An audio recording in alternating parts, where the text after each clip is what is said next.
Hello, my name's Lorna and I'm from Witham URC with our midweek catch-up video. Christmas, with Christ or without?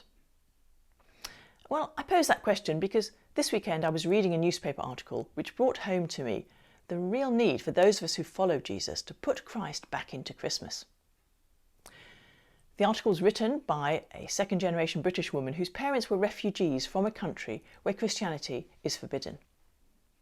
She was not allowed to celebrate Christmas, and with the benefit of hindsight, she thinks that they refused to because they didn't want to integrate too much into British society in case that diminished their hope of returning to their homeland. And they didn't understand anyway why she would want to celebrate Christmas, a festival that, naively to her mind, they thought was a religious festival. Now that she has children, it is Christmas with all the trimmings, but no link to the original meaning. Indeed, she signs off with the hope that there will be many more Christmases to come, Santa willing. Santa willing, not God. Santa has replaced God. She's not the only one for whom Christmas has nothing to do with Christ or faith. So I wondered yet again how, in some small way, I, and you, might bring Christ back into Christmas.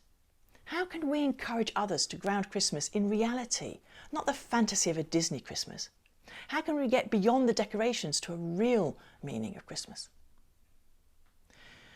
It seems to me that this year, people have really ramped up their outdoor Christmas decorations. There's more of them, and they've come much earlier. It's as though the decorations are not just a reaction to, but an antidote to renewed restrictions.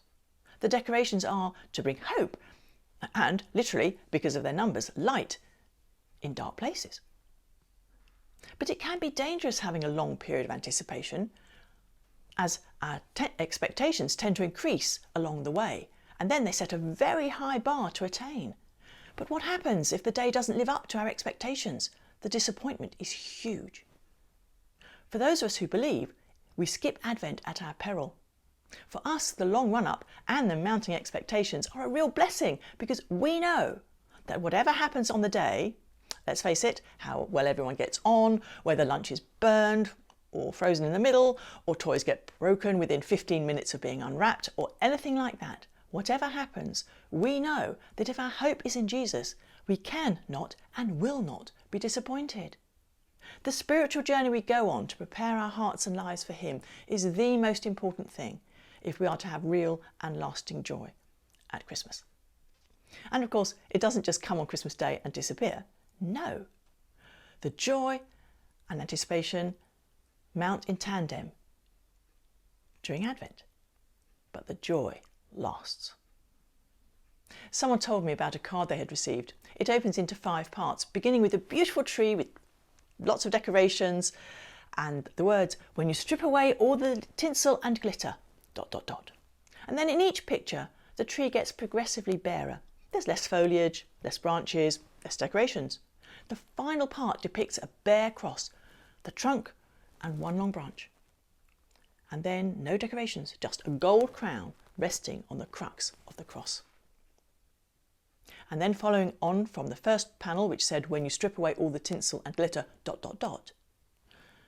it says, "God's real truth shines through." And then follows with the words of John 14:6, "I am the way, the truth and the life. No one can come to the Father except through me." How can we bring true and lasting hope into our community in this season? Hope that brings with it joy rather than disappointment. How can we bring the hope of a certain future in Christ to those around us? One of my extremely small ways, admittedly, of doing this is my choice of Christmas card. There's no bunny rabbits sitting in snow or mice with Santa hats. In fact, there's no Santa at all. I tend to go for something quite simple that reflects my faith. A simple picture, no flowery words inside, just a short message of hope, peace, joy. When the decorations come down, the lights will go out. It will be dark again. How can we share the light of the world that can never be put out?